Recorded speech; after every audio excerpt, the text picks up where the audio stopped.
page 252 et 253 ka tafsir al-Qur'an de sura 13. afaman ya'lamu eko on andudo annama unzila wonde ko jippina ilayka faade ma min rabbika ko immorde ka joomi ma alhaq wonde dum ko gonga kaman huwa ama wata wa bundo wumin kinido mo anda dum yi'ali dum inna ma yatadhakkaru andu ko wajito to ulul albab ko joomirabe haqqillaji be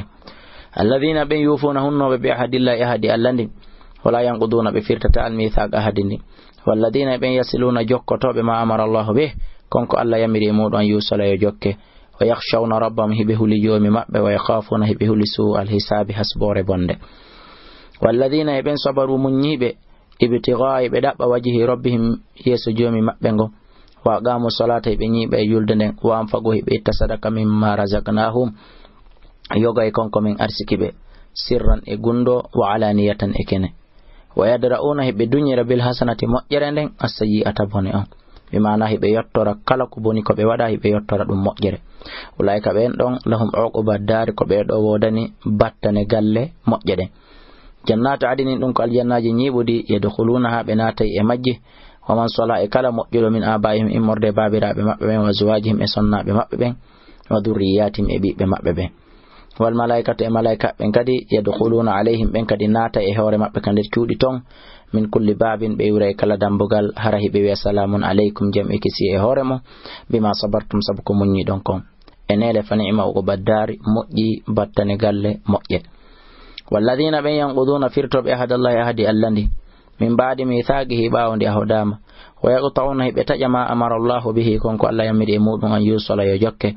wa yufsiduna be bonna fil ardi kalaydi ulaika be do lahumul la'ana ko ben kuddini wodani wala hum nodan be su uddari galle bonde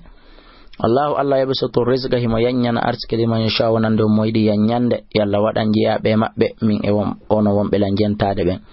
wa yaqdiri mafadina nan moydi fadinande wa farihu be weltori bil hayati dunya ngurdan aduna dan wa mal hayatu dunya tawile ngurdan aduna wonali fil akhirati kalahara illa mata'un sona nafahum wa yaqulu alladhina wi ben kafaru yeddube lawla unzila wa hanno jippini alayhi edo makko ayatun ma'ana mi rabbi imorde ka jom makko qul yatabi inna allaha alla yudillihi majjina man yasha moydi majjinde wa yahdihi ma fewna ilay faade kama ko man anaba kala on tubu do rutti alladina ben amanu gomdimbe wa tatma'innu hino deja qulubum berde mabbe den bi dhikrillahi sabu jantagol inde Allah den ala fama bi dhikrillahi ko sabu jantagol inde Allah den tatma'innul qulubun ko berde din dijirta yalla waden jantutobe inde Allah berde men den deja amin wayliten alladina ben amanu gomdimbe wa amilu salihati be golli golleli mojji tuba lahum malal wodanibe wa husnu ma'abin e mojjudo ruttorde kadhalika kononi arsalnaka min nilirma fi ummatin ender mofte kad khalat tawnode gomdi fe jimi qabiliha ko aditide umamun moftanuji litatlu wa fiya jango alaihim edo mabbe alladhinde alqur'anare aw haynande me wahini ilayka faade ma wahum kambe yakfuruna hibe yedude be rahmani Allah liyatobe huwa kodo Allah jo rabbi woni jeedo lan la ilaha ala rewetedo illa huwa siwana kanko alayhi kaka makko tawakkaltun ko mi holori wa ilayhi kaka makko matab woni tubirde anden walaw anna qur'anan si tawino harande alqur'anare suyirate ruyi norana bihi sabu mayri aljibalu pelleden aw qutti'at ma tajra bihi sabu mayri al-ardu leydindi aw kullima ma yewtinira bihi sabu mayri al-mauta maybe ben do fo wonali yobe gomdi balskoni lillahi al-amru ko Allah wadani fiya keden cami ande den dangal afalam yay'as ene tajaki alladhina be amanu gondimbe Allah yasha Allah wonde si Allah hino yidino la hadan nasa fewna nayi be jami'an be den dangal wala yazalu sayrata alladhina ben kafaru yedbe tusibum hino heba be bima sona usabu golleli bondi ko ben gollude kon qari atun denjere qari atun tajuredo qari atun evenement aw tahullama jippo a qariban kabatti min darim immorde galleli mabbe din ko doni letta den hatta yati ha ara wa'dullahi fodore Allah janden den doni dargal inna Allah anden Allah la yukhlifu olundo ta ko almi ada fodore ko fodiko wala gadisto si agomdi jalanoma birusulin nelabe dudube min qablika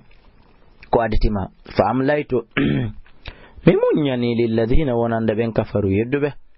thumma khattum rifti min angoybe fa kayfa kana konno laatorno iqabi lettande mbami nangiɓe heƴano afaman huwa e ko on mo kañum qa'imun himo dari ala kulli nafsin e fawtagol e junnutugol e aynugol kala wonke bima kasabat sabu ki faggiti kon huwa ata on mo wawata ɗum o waja'alu lillahi ɓe waɗani allah shuraka ka fi diɗɗi ɓuliyato ɓe sammuhum wowle inde majji on am tunabbi'unahu ka on humpitay allah bima la ya'lamu konko o anda fil ardi ka leydi am bi zahirin min alqawli ka ko mon ɓe feññinde tun konguɗi bal sikoni zuyina cuɗanama lilladina wonande ɓen kafaru yedduɓe makrum pewjeji maɓɓe ni wa sadduɓe sakkike ani sabile ga e lawol ngol waman yudlilillahu kala on mo allah majjini fama lawa e ɓantama min haadini morde fenowo lahum hino waɗani ɓe adabul lette fil hayati dunia ka gurnan aduna wala adabul akhirati wallahi ko lette den ka lahara